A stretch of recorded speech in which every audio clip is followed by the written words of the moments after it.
What up, y'all? This is Bizarre here. I'm on this account right now. I'm just here to give you a quick video here. Here to talk about WWE's One Night Stand pay-per-view. I know I've had a couple of questions about two things.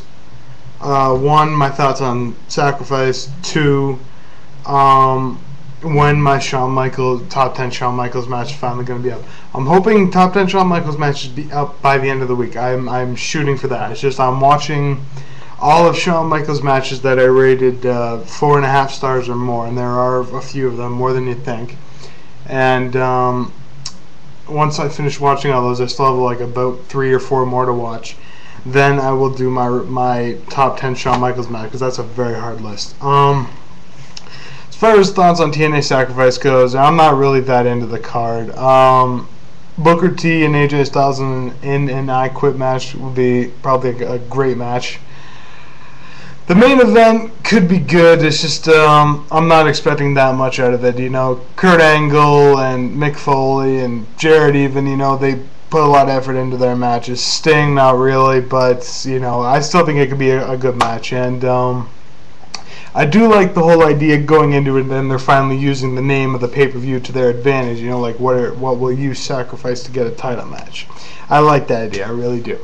And who knows, it could be one of those shocker pay-per-views of the year. It doesn't have that much to compete with WWE's Judgment Day, but Judgment Day was still a good pay-per-view. So if it gets more than a 7 out of 10, I think this will be the first time this year that TNA has beaten out a WWE pay-per-view. Came close with Lockdown and close with Genesis to Royal Rumble, but hasn't been able to do it yet, in my personal opinion. So who knows? As for One Night Stand coming up, people have asked me, you know, oh, I know there've only been 2 matches announced, and I'm gonna give a couple quick thoughts on those 2 matches, and I'm going to predict the rest of the card. You know, I know the SmackDown taping is tonight, so this video will probably be null and void by then, but these are a few matches that I'm hoping for at One Night Stand. First of all, let's talk about the 2 that have been announced. Randy Orton versus Batista in a steel cage match. Not that into it. To be completely honest with you, not really that into them having a steel cage match. Only because when, I just want to think of a way to put this. When guys like these are in a cage match, they often forget that they are inside of a cage. If they want to do this match right, how I would do it is I would give them no more than 15 minutes for one thing. Like, I give them actually a little closer to 10 minutes, like maybe 12 minutes tops. But if they want to do this match good, they need blood. They need to remember that they are inside of a cage and not just bore the audience with like headlocks and clotheslines and all that stuff like that. And it needs to be overbooked. I normally don't like it, but this is a match where it could work. It could really work if it's overbooked.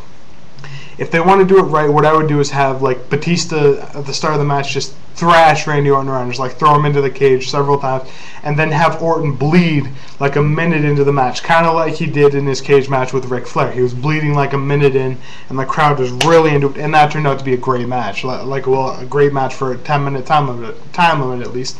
I think this match should be sort of like that match, you know. And then Orton sort of fights back, you know, Orton fights back, and then he busts Dave open a few more minutes into the match. And then I would have Legacy come out. They stop Dave from leaving the cage. Then Flair comes out and he beats on Legacy. Blah blah blah. Legacy probably get in the ring somehow, try to beat up Dave. Flair comes out, beats them both out of the ring, nails him with a chair or something like that.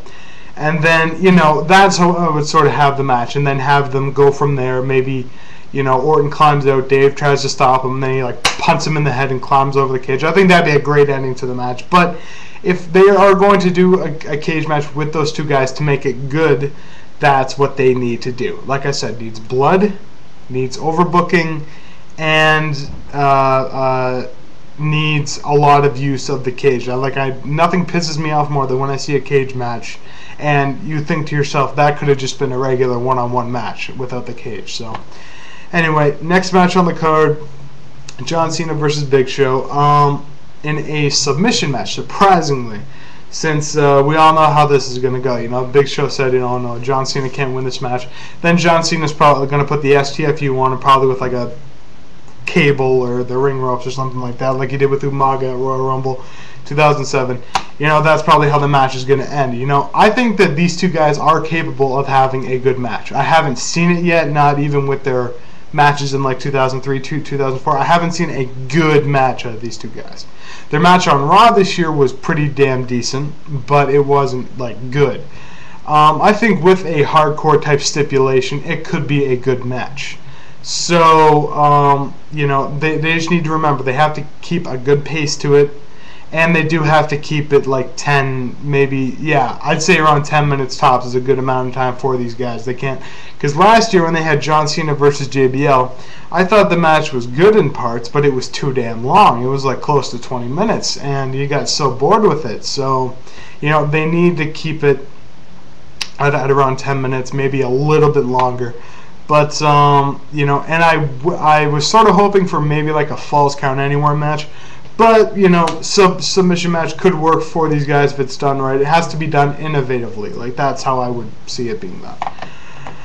A couple matches that I hope will be announced. CM Punk and Umaga sort of ended on a note where you probably know they're going to have a rematch. If they have a rematch, hopefully it's like a Street Fighter, Falls Count Anywhere match, because I would love to see these guys just go at it, just like tear each other apart, you know, kind of like they did at Judgment Day, but a bit more fast-paced. Because their match at Judgment Day, like I said, wasn't bad, just a little too slow. That was my only big beef with it. If it were a bit better paced and a bit longer even, I would have given the match a lot higher rating than I did. So, you know, if it does that and they have a great pace and it's an all-around good show, good showing from both guys, then it will be a great match. So I'm hoping that these two guys will get another pay-per-view match, and I'm hoping that it will be like a Falls Count Anywhere match or a Street Fighter, some kind of variation match like that. For the ECW heavyweight title, I'm really hoping for Christian versus Tommy Dreamer. I know it's probably going to end up being Christian and Jack Swagger in an Extreme Rules match for Swagger's last chance to get the title back, probably. But I would much rather see Tommy Dreamer versus Christian. From what I've heard, apparently this whole Tommy Dreamer retiring in June thing, they apparently, I guess they forgot about that storyline, since from what I've read, he's booked to be on a SmackDown ECW show, house shows in August, so I'm guessing he's not going to leave the company. That's a good thing. I'm just glad they sort of phased out the storyline if that's going to be the case. But I would really love to see Christian and Tommy Dreamer tear it up in an Extreme Rules match. If that happens, I will be extremely happy. And if they get like 15 minutes, because Tommy Dreamer can fucking go. So if they're given like 15 minutes to just, you know, go out there, and they use classic ECW stuff, you know, they use the barbed wire, they use the thumbtack, blah blah blah, then I know this pay-per-view isn't probably going to work since WWE is about their blood policy. You know what I'm saying? The cage match should have blood, and now this match should have blood. But I'm thinking that would be like the nostalgic ECW match of the night, and probably be a damn good match at that. Like, it'd be probably a great match if it's given enough time. So, yeah. I would love to see Christian and Tommy Dreamer. Although, if Christian and Jack Swagger go one-on-one in an Extreme Rules match, they have my blessing as well, since those two have pretty good chemistry together. So. And then for my SmackDown main event, I want this match to happen so badly. I don't think it'll happen, but if it does, I'll be so excited.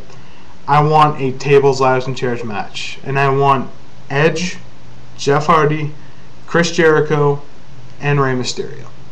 Those guys in a four-way TLC match. Even if you want to add two other guys, you want to add John Morrison, Shelton Benjamin, or something like that, and make it a six-way TLC match, that'd be just fine with me. Just as long as you get at least two of those guys in the match together, TLC match, even if it's just Edge versus Jeff Hardy, I wouldn't mind that either. Just I want to see a TLC match. You know, it's been a while since I've seen one. It's been a year, actually, since One Night Stand last year. Plus, you know, if you put Edge and Jeff Hardy in there, you know you're going to see some great shit. If you put those four guys in there, you're going to see some amazing shit, maybe match of the year candidate type stuff.